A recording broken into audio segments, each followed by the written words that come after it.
webinars, all of you heard a lot about L1000 data, but you might not be as familiar with the other data sets. So basically, as you may know, the pilot phase of LINKS program was pretty much focused on the cancer studies, mainly the cancer cell lines. And so I'm just going to risk and actually go through these two paragraphs. As you all know, that cancer is a very complex disease. It's basically multiple diseases. It's not like one gene that's causing it. It's usually there is like an underlying mechanism under that involves different molecular entities like protein-protein interactions, regulatory metabolic interactions. That is basically caused by the multiple genes and pathways. And understanding the cancer pathogenesis requires actually understanding the underlying mechanism of how these different molecules interact together. So if you go, if you look at the next slide, and this is a little out of date table. This is like from like early this year or maybe like last year. These are the different assays that were covered by LINKS centers, mainly Broad and HMS. And you can see actually the different model systems, different perturbagens, and were tested, and different signature types were generated during this program. For more information, actually, you can go to these two links that are shown on the slide.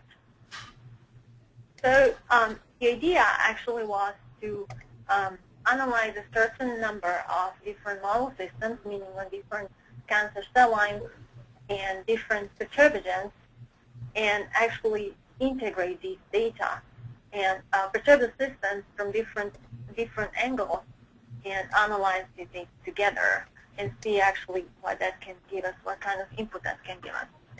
So when it comes to LINKS data, as I said, there was majority cancer cell lines in the first phase, and here on this slide you can see what type of cancers were covered. So it was mostly lung and breast cancer. So although around 5,000 compounds tested at the time, actually, when this analysis was done, now it's like the number is way bigger. It's around 35,000. So basically, to integrate all these data, someone has to standardize it, and someone has to say that this compound coming from this center is the same as the compound coming from the other center. Same for the cell lines. And that was our position during the initial phase, actually, like coordinating this development efforts for the metadata standardization and standardizing most of it. And here it's shown a small molecule standardization. So basically, the way it worked is that center provided SMILES of the compounds tested, and then we developed a fairly automated process to standardize molecules. We also brought some external information, for example, from PubChem and from other external databases like PDB or drug data bank, and we put this information back. We also use this information during the analysis, and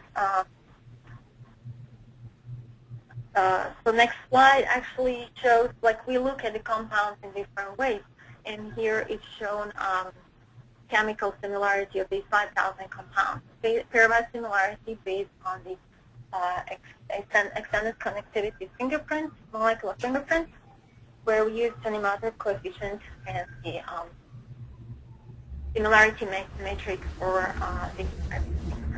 So basically, what we want to show here is that the compounds that were tested in the LINKS assays were fairly dissimilar, meaning like they're covering part of the diverse chemical space, like everything below 0.4, and the Tanimata coefficient would be considered dissimilar.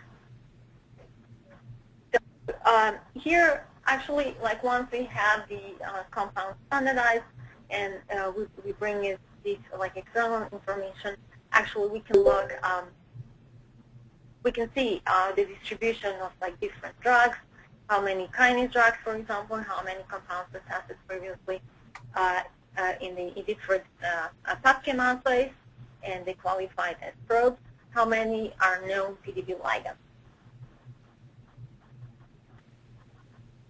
And then after standardization, actually, but the bottom line is actually we know what compounds are tested across different assays, and we can actually compare it and integrate it. If you have any questions, just feel free to interrupt in any part or any comment. So now I'm going to get actually to the actual data. As you saw on the big table in the beginning, actually there were like multiple data sets and multiple assays from the two data generating centers in the pilot phase of the length. And here is actually cell growth inhibition data.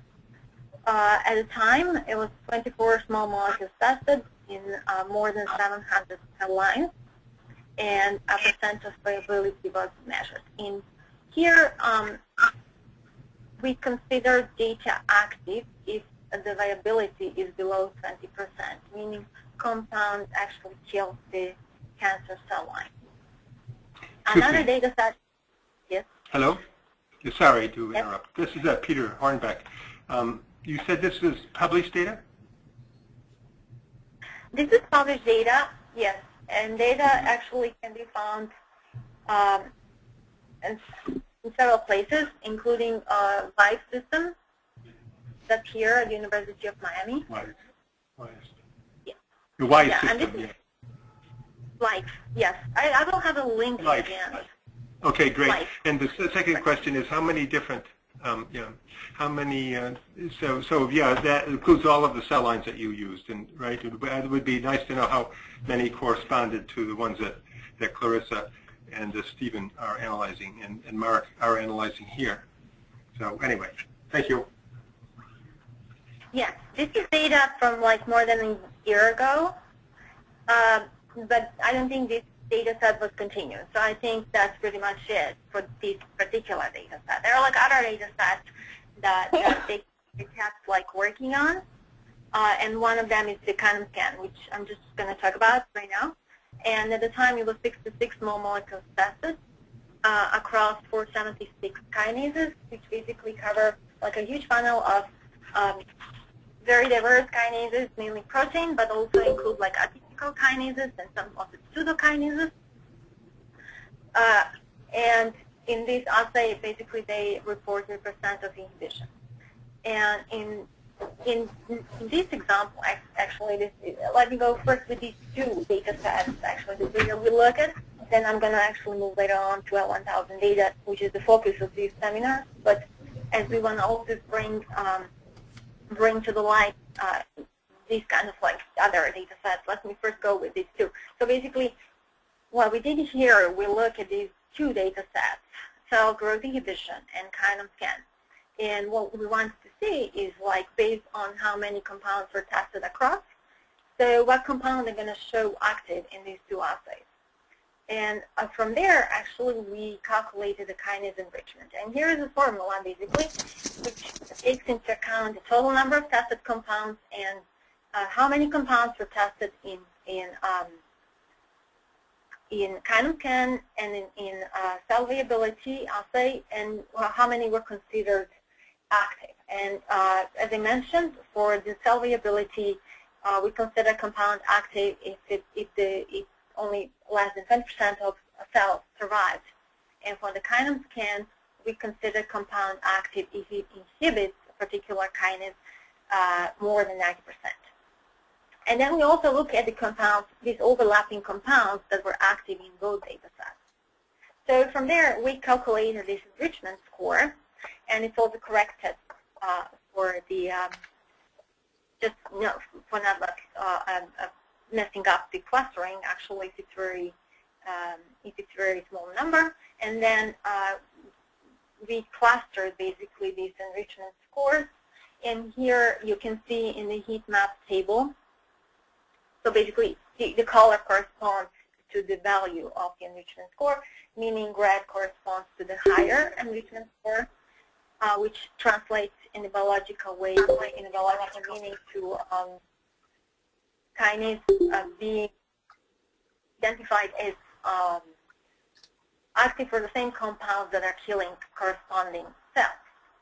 So, and this is a huge matrix, and here is just like a focus on two small areas to show when this kinase enrichment score is high, which is the red box, and when it's low. So, and the interpretation is that the kinases in the red box are enriched in these cell lines and the corresponding diseases. And if you look all the way to the right, you will see the diseases annotated for the cell lines. And then you will, for example, see that at the top there are like few of the lung cell carcinoma cell lines. And then there are like few more actually, like a tongue cancer. So basically what you see is that there is certain enrichment of kinases between these cell lines. And the blue will correspond to some type of de-enrichment, or these kinases not being so relevant in this type of cancer cell lines, and potentially these type of cancers, like, for example, in the lung cell carcinoma. So,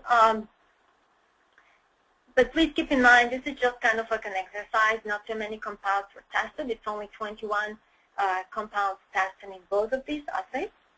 And we have like more than 700 cell lines and more than 400 kinases.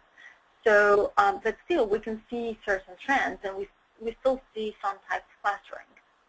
And for this particular example, so what we see that these kinases, ALT, PRKD1, and so on, they emerge to be more relevant. For example, for the lung squamous cell carcinoma, while the other kinases, like for example, MRCKA, MRCKB, and so on, appear to be not affected by these compounds that are causing cells to die in the same cell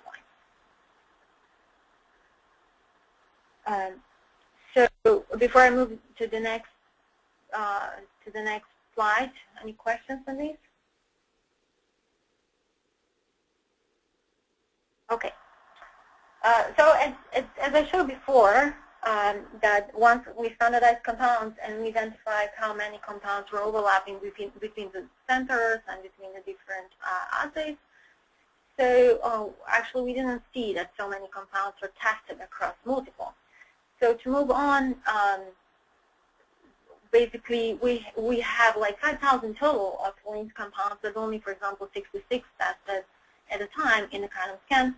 So to fill up these gaps, we had kinase models that were previously developed in-house, and then basically we ran these models and we predicted if these 5,000 compounds could be possibly active across kinases that we could model, which was 229 kinases.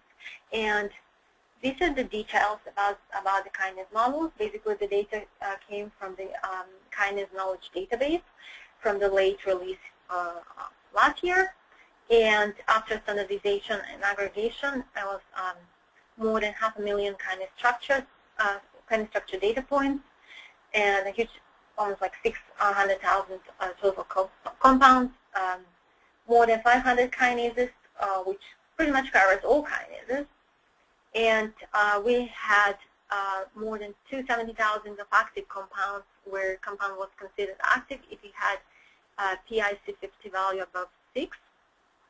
And from these data, actually, we generated 229 models where the ROC score was above 0.9, and where we had at least 10 active compounds and 20 total data points to construct these models.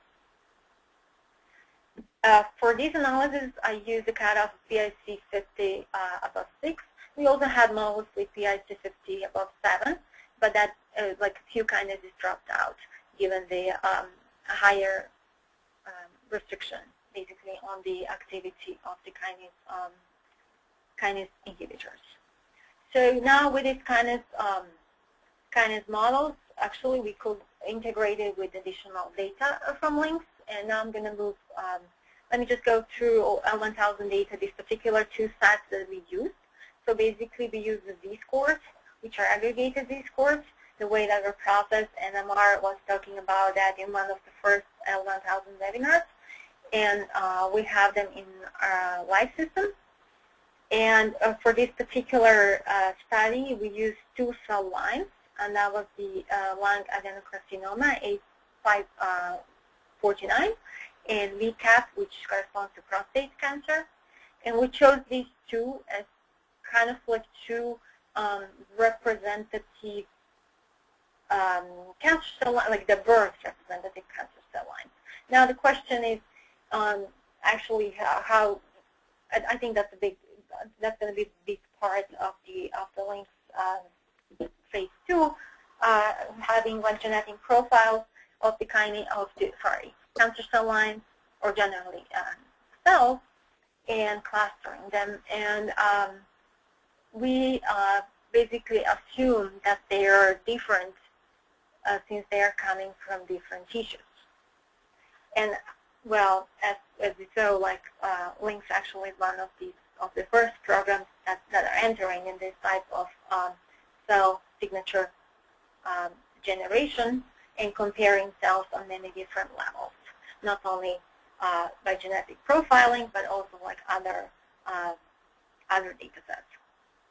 So now let me move to some of the analysis that we did in this LINCS data. So we look at statistically in some of the trends among the diverse LINCS data sets.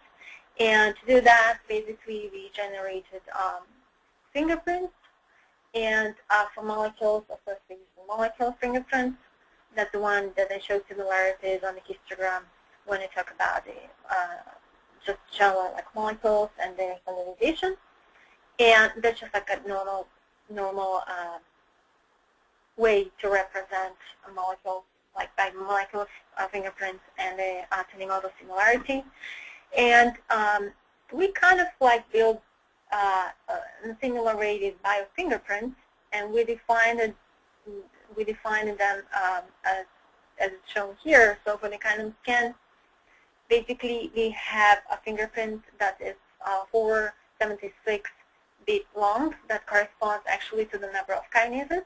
So we look at the compound, and if the compound shows inhibition above 90%, then we assign value of 1 for a given bit that represents that kinase. If it's below 90%, then it's 0. For the kinase prediction. Hello, this is Peter again. Hi. Yes. I'm a little bit not sure about exactly the Kinome scan. Was this an inhibition of purified kinases? Is what you're talking about? Yes. Yes. Okay, so you have how many? I'm sorry, what? It's a biochemical assay. Right. And how many kinases? 476, I believe.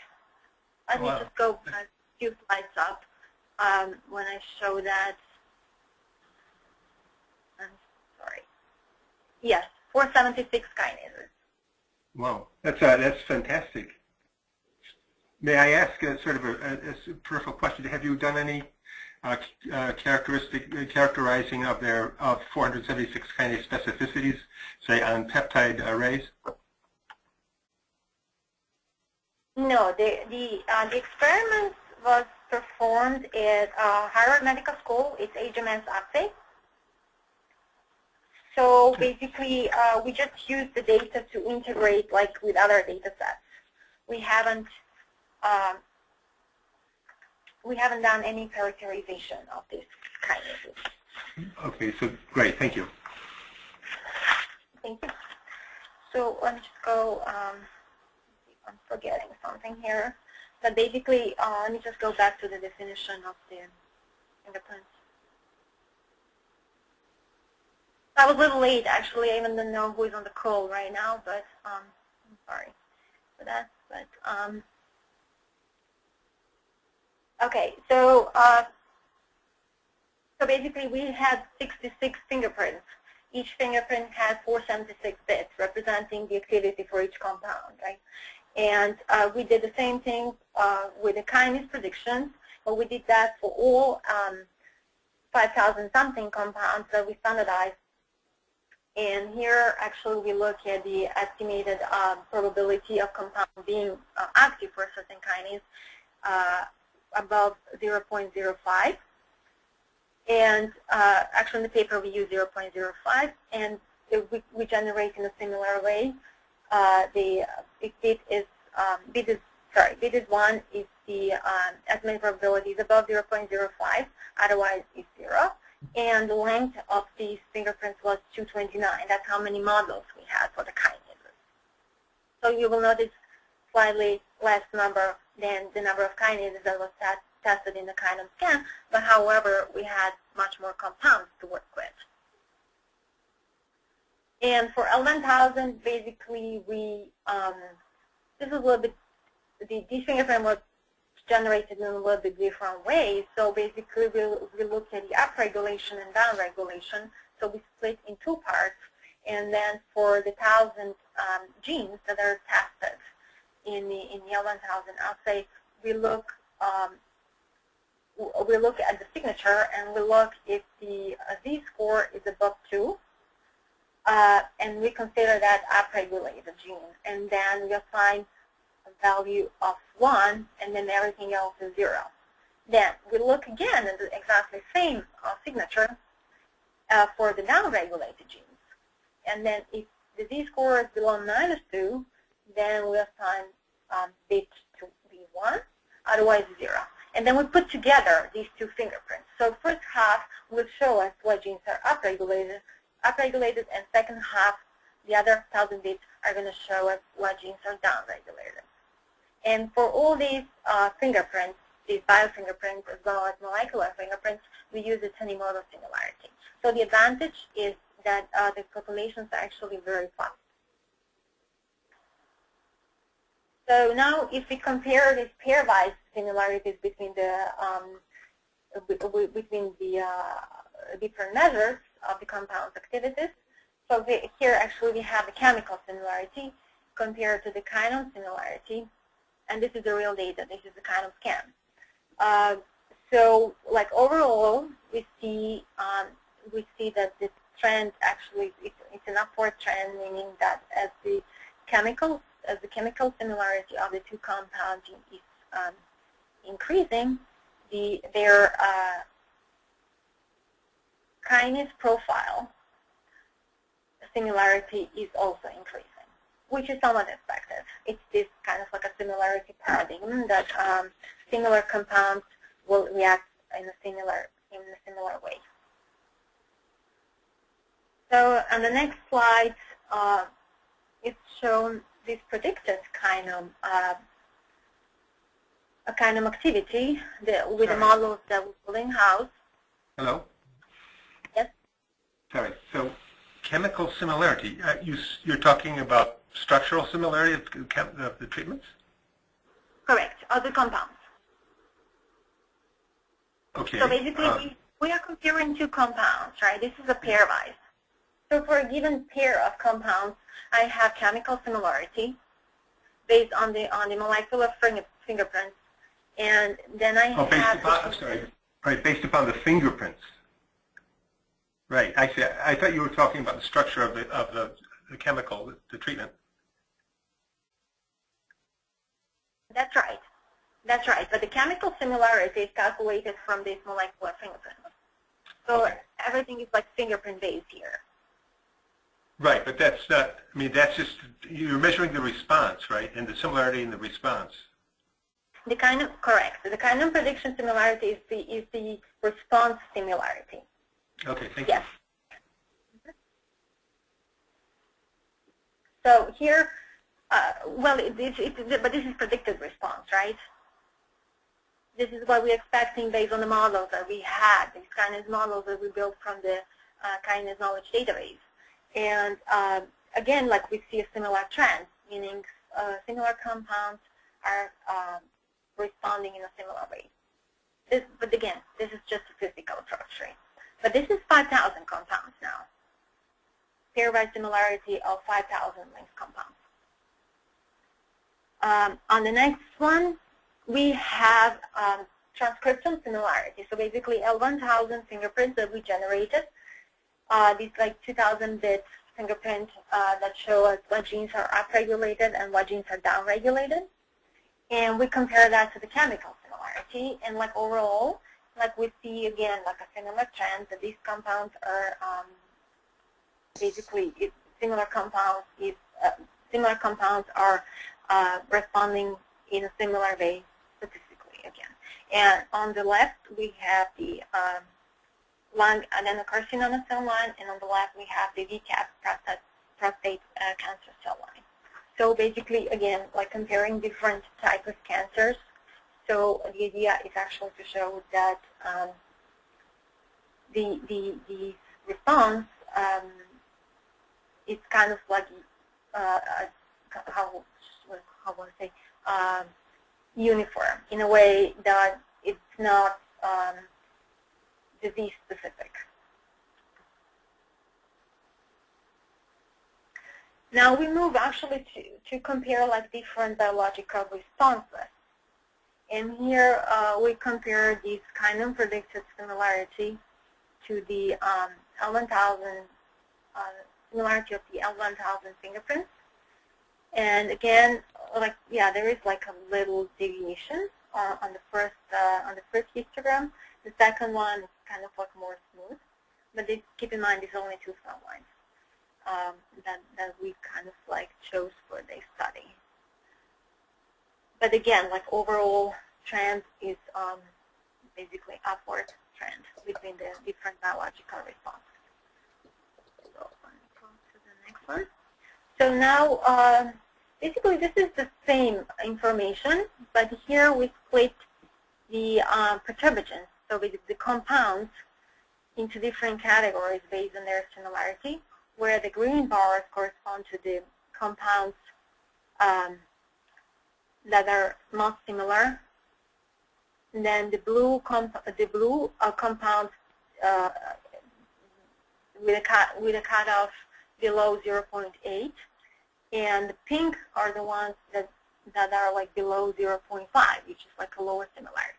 So as we basically remove the very similar compounds from the pool, what we see actually is a drop in the trend.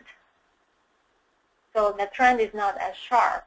So basically, like if you look at the dissimilar compounds, we won't see much trend between the different biological responses. In this case, it's this predicted kinome profile versus L1000 response. And we see that, again, like for both cell lines. That's the case. So what you can see, as I said, like this is just an example of the 2 similar compounds where the kinome predicted similarity is high, the descriptional similarity is high, and the chemical similarity. So basically you can see that these 2 compounds are extremely similar. And this is something that we expected. But however, there are also cases when we have very low chemical similarity, but the biological responses can be similar.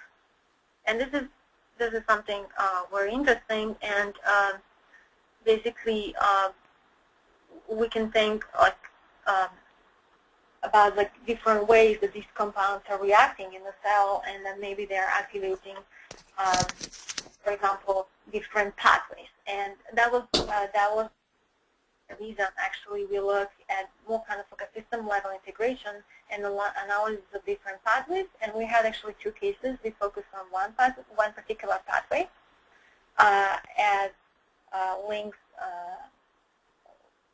showed like a lot of inhibitors that were active in this one, and we also looked at a like more systematic approach analyzing multiple pathways.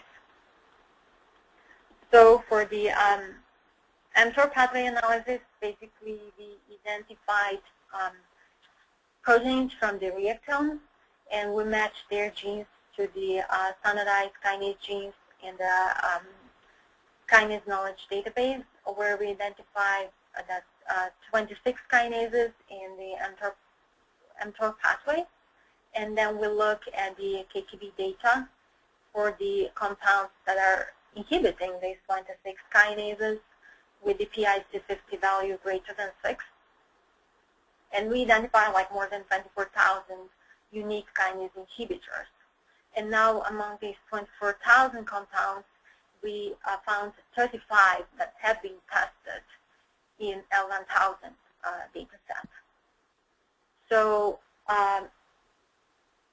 and these 35 compounds inhibit 21 kinases of these like 27 that we identified in the mTOR pathway. So now the next step was actually to look at this subset of L1000 compounds. Now we know that they might be pathway active, meaning they might be inhibiting kinases in the mTOR pathway.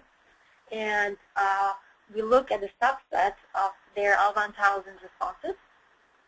And basically what we found is that for these two cell lines, on the average response, L1000 response is actually more similar within the pathway. So these 35 compounds that are active against kinases in the mTOR pathway, when compared to like overall like the average L1000 similarity. So basically for A549 cell line, the average similarity was 0.057, and on average it was 0.035, meaning like across the whole, like whatever they were hitting in the cell. And for the VCAP cells, it was 0.043 compared to 0.028. And just to show that this is not totally random, so we also had a student test, and the actually p-values, you can see, like they're very low for these two cell lines. And so this data actually was real data, meaning that was experimental data that we got from the kinase knowledge database. Now we move to the systematic pathway analysis, where we got all curated pathway from the NCI. And Sorry. That was like a total. Yes. Question, Peter again. Mm-hmm. Didn't you say you were looking like at about 250 kinases in the mTOR pathway from Reacto? The pathway from the Reactome, actually, the total number of proteins in this pathway was 213. And I thought you said kinases. No, okay. 26 of them were kinases. Okay. Yeah, and some of those, of course, are far more indicative of the mTOR pathway than many of the others. So I was just concerned about that. Yeah. Exactly. Right, exactly. So yeah, there might be kinases, the same kinases that are involved in different pathways. So this is just like one pathway, so it's kind of hard to say. But like, let me go to the other one that we did from NCI. Actually, when we have like a lot of pathways, we have like 200-something pathways. So, and that's actually one of our explanations for the results that we got there. That it might be these kinases that are involved in different pathways, and then it's way more complex. Like the way that we approach it is like we are considered like independent, because right now we are not modeling this complex and dependent, like pathway dependent activation. So, for systematic pathway analysis, grab the pathways from the NCI. It was a total of 224 pathways. So basically, we grouped the proteins by pathways. We did again the same thing. We look for the kinases among these proteins, and for each pathway, we identify the kinases. Then we use the predicted kinase activities to identify lead compounds that could be possibly pathway active for a specific pathway, for given kinases in that pathway. And then we analyze like individual pathways. So in a similar way, for these pathway active compounds, we looked at transcriptional similarities and we computed their p-values. But here we had a little restriction. So we started with 224 pathways, but as just to calculate the p, just for the formal statistics to calculate it, to run the t-test, we needed at least 3 pathway active compounds. So with that restriction, we came down to 191 pathways. And for these 191 pathways, basically we look at the p-values and we identified, so here's a little different, like our numbers, like the p-value for the mTOR pathway, like as you saw, was like very, very low. But here actually for 166 pathway, we show that the p-value below 0.05 for the A549 cell, and then for the VCAP cell, it's 162 pathways out of 191. Can I ask a question? Can you hear me? Yes. This is Mark in Montana. Just to make sure I'm getting what you're saying here, I think the idea is that drugs that affect a similar set of genes will have a high p-value in your correlation analysis. In other words, those drugs are likely to affect similar pathways because the changes in gene expressions are quite similar to each other. Is that correct? That's correct. Okay, thanks. So what we want to show, we want to identify these pathway, what we call like pathway active compounds, meaning we are predicting they're going to be active for the kinases in a given pathway. And we saw before that the chemical similarity is correlated with the kinome profile responses, right? So now if I have these kinases in the same pathway, and now I'm having these compounds basically activating the kinase, actually inhibiting a kinase in the pathway, meaning affecting this pathway, then I'm going to have more similar response, like between these compounds, right? Does it make sense? Yes, thank you. And we found actually that's the case in, these number of pathways, 156 out of 191 and 165 out of 192 for this type, these 2 cell types. So now it's going back to Peter's question. It's like, yes, there are kinases that might be active in different pathways, and we're thinking that this might be a reason why it's not 100% of the pathways, why we don't always see this type of effect, like that, like when we have compounds active in a certain pathway, that it's always like transcriptional response more similar. So because we consider these pathways totally independent, even though we know that the kinases might be involved in different pathways, and like especially if you have like very few compounds being active in a pathway, then it's most likely actually few kinases being in the pathway, then like the statistical effect is going to be observed. So basically, this is the way that we look at the linked data set. And let me just, maybe like 5 minutes into the meeting. So let me just go to the conclusion so we still have time for discussion. So basically what we show by integrating the Kinome scan assay and the cell growth inhibition, that actually we can potentially identify kinases that might be very relevant for a certain cancer, for a certain disease. And also we can see that some of the, Sorry, there's a big, well now it's gone, but there was a lot of interference. That noise right there. Anyway, I wonder if that noise can be stopped. Mute your mic maybe.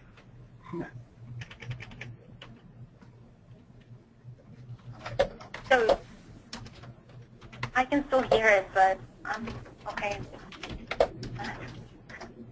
Yeah, Avi needs to mute the mic.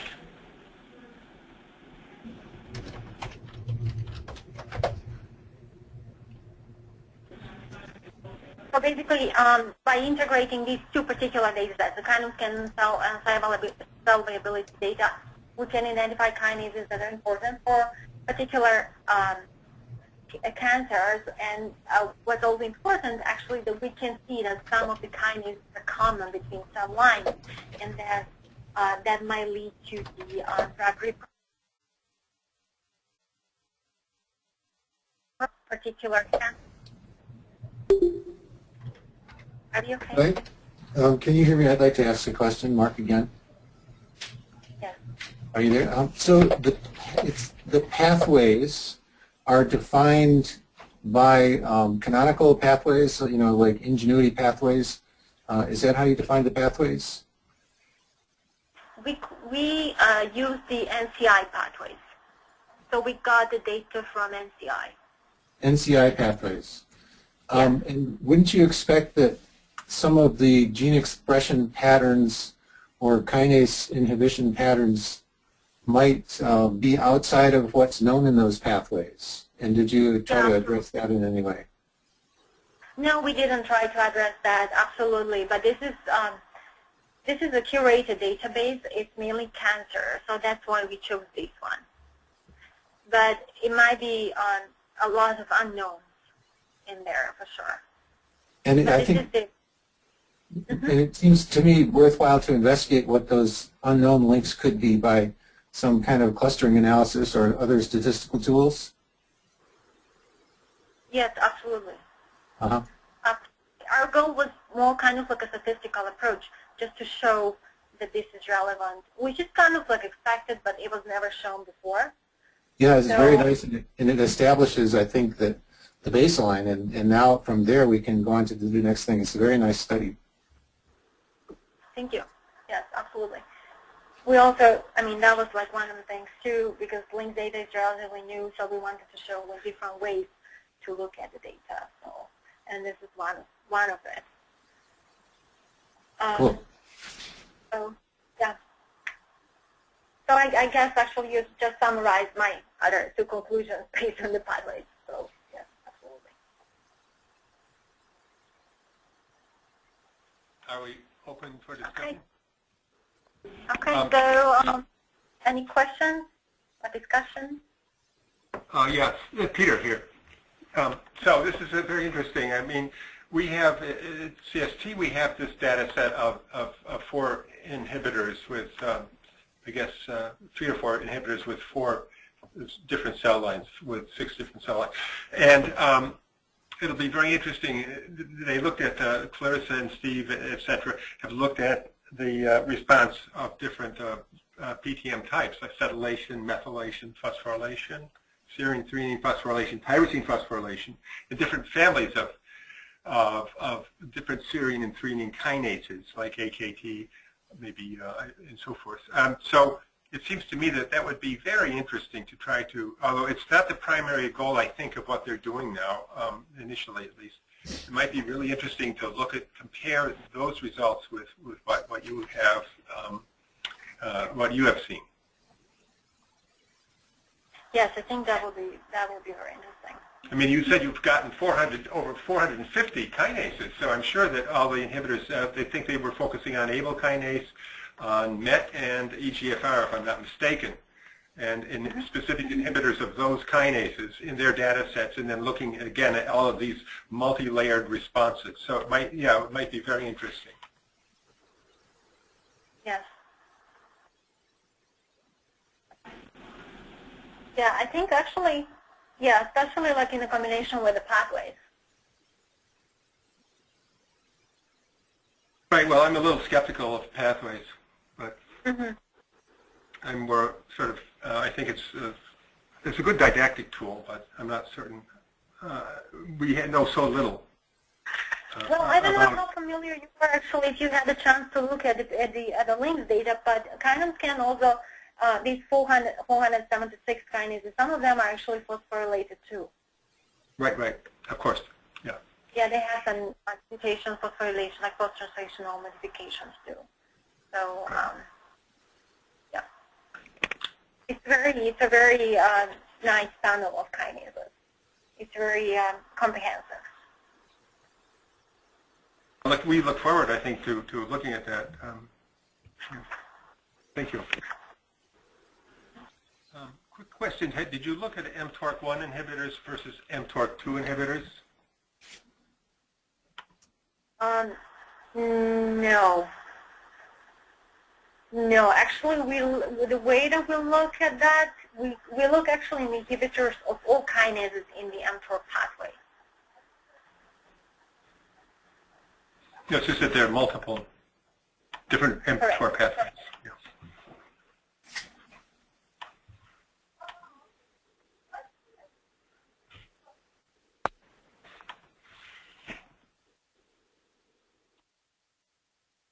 If I may just make, I guess, one more general comment, and I guess Dushit's already said it. I would just like to emphasize for all of the listeners that these are additional data sets that are currently available from links, and it would be something that you may consider using together with L1000 data for the analysis.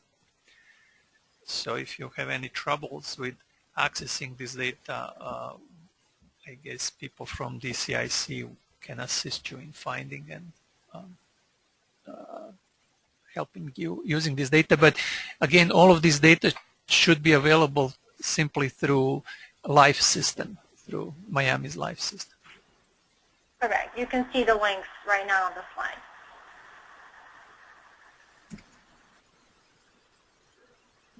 I have a question. This is Jane Bai. When you analyze the pathway similarity, are we able to see like a drug-drug interaction? So not only just for cancer. From your analysis, what would you give me comment say that someone is interested in looking at combination products and their synergistic effect or additive effect in terms of affecting a certain pathway? If you are able to show the similarity in pathway, so in other words, two drugs could add on the same if they have high similarity in the same pathway, then if you use both drugs together, then you could have very have an additive, or even better is a synergistic effect. And are we able to get something out of this type of analysis?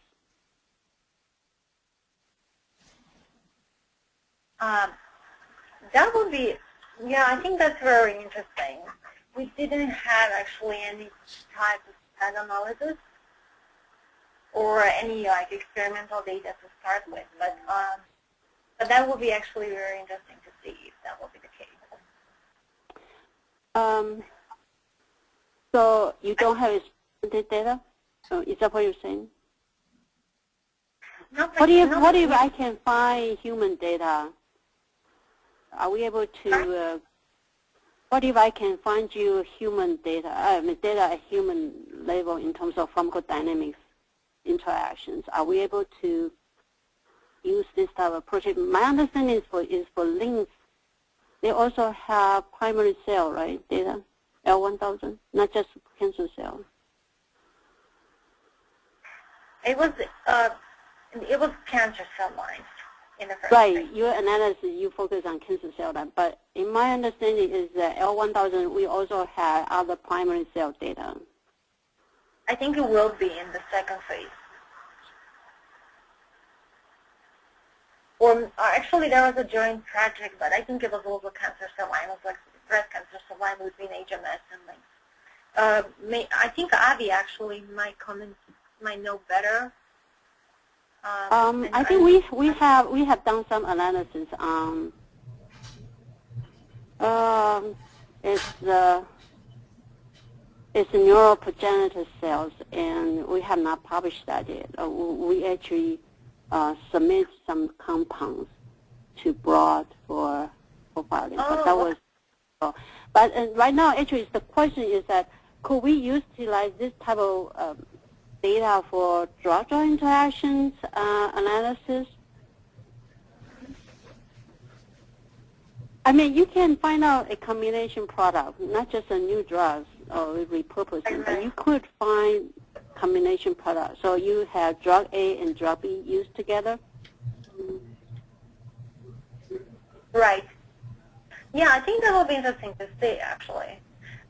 Or from a safety point of view is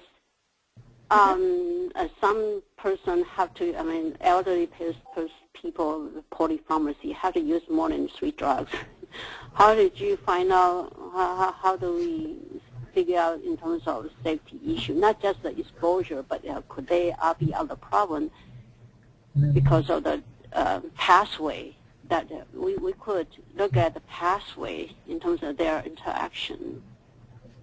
Right, exactly. And that's the part, again, that actually our analysis didn't cover. Like we really consider the pathways to be independent.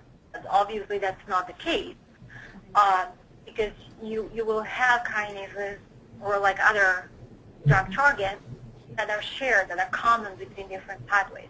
And, of course, then the corresponding drugs are going to be active in different pathways too. So now the question, if you can somehow see that in the transcriptional response, I would say probably yes, if you're activating different pathways, right? Even like you try to target one pathway, but just because your drug target might be somewhere else, you might be like activating, actually affecting another pathway too, right? So if this analysis, like again, this is just a statistical approach, but if the transcriptional responses within one pathway, downstream of one pathway are more similar than an average, then you should see a difference actually if your compound is active somewhere else too, or a combination of compounds. Right? Does it make sense? Yeah. So you work at Miami? That's right. And Stephen, and you are colleagues? Yes, Stefan, yes. Oh, Stefan, okay. If I have a case that there is a drug-drug interaction when I say pharmacodynamic, what it means is like, okay, if you say drug A cause a little bit blood pressure to increase and drug B do the same, but then when you have drug A, B together, then you can cause hyper pretty high, or both go the other way, that a different scenario, A and B cause hypotension, and then when they are used together, then the blood pressure drops so dramatically that the patient could just pass out. Or you have the case that is increased, this kind of pathway, can we understand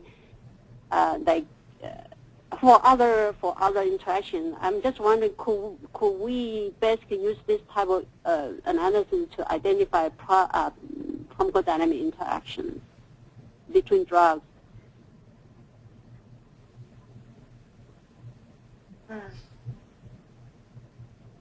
I don't know. I mean,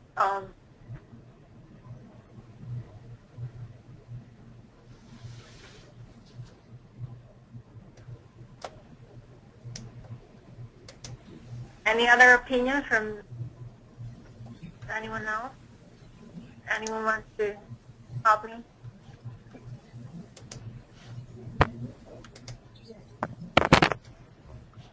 Yeah, I could say something. So, Jane? Hi, Avi. Hi. Yes, so the similarity or the orthogonality of the drugs in the the L1000 data, regardless whether it was Ganser cell lines or primary, we can identify, we can make a network of drugs at those two levels and see if there are relationships. So if there is a relationship, a correlation, some type of correlation or some type of more complicated relationship between drugs at the phenotype level, the stuff that you're looking at, and at the molecular level, then we can with pretty high confidence suggest that we can look at the molecular mechanism of that synergy or that interaction. So this is something that definitely is one of the main goals of this, is can we use those signatures and the pathways that we can infer at different levels and see if we can make those drug-drug similarity networks that are across scales. Yeah, since you were talking, and I remember you have a paper on arrhythmia. So each new drug, when they come in, typically we require QT study. And yeah. even drugs that have been approved on the market, and so you had drug A and B have been approved separately, but then when you had combination product come in, then there's a question about whether or not there's arrhythmia risk, even though A and B both they have been approved without any significant arrhythmia risk. But when they are used together, could there be a problem? And so a lot of times what we did was that we then request a thorough QT study. Right now, there actually recently we have this based on some experts' work. There have been some need to look at comprehensive in vitro arrhythmia assessment. So this type of analysis, if we could use them to understand if you had drug A and B A and B used together, even though they have been approved separately, could we have any arrhythmia potential that we need to address? In other words, could we reduce the number of thorough QT study needed because thorough QT study is very expensive, and I can see this as also a potential. So if you compare to multiprocessing, that is a standard used for QT study, could we use this in terms of induced cardiomyocyte, iPSC-induced cardiomyocyte, to look at the profile, to understand the new drugs? Use this as one of the in vitro assays to assess arrhythmia potential. So you will use this to compare with multiprocessing. So you have so-called network analysis, comparison, similarity. Yeah, I think it's a really great idea for a project, and I think it's potentially possible. So there is some project that we are working on with Peter Sorger, where they identify how, when you apply drug combinations to cancer cell lines, you can sort of like prioritize those combinations to be more effective based on the orthogonality of the drugs. So that's something that may be possible. But overall, I think it's a great idea for a project that can emerge from all those discussions. Right. Maybe if there's a possibility, I should talk to Ajay about a arrhythmia project. Because actually last week we had 2 workshops, look into in silico computation, look into the ion channel, and there's another workshop looking to just assess this phase 1 QT observation. We want to then use that along with in vitro data, and so the in vitro data is you can imagine that there's many possibilities. So if you're talking about arrhythmias, so the Iyengar group, Ravi at Mount Sinai as a part of LINCS, that's exactly what they're trying to do, is to profile cardiomyocytes derived from iPS cells with combinations of drugs. So that's basically, and they pick their combinations based on drugs that mitigate side effects. But if you are, I'm sure they can potentially change their plan or try to also see, test new drugs as well as drugs that that if they are used in combination induce arrhythmia. Right, right. But then we could do some pathway analysis, like what is presented here, right? Yeah, exactly. You can combine those two efforts. Thank you, Avi.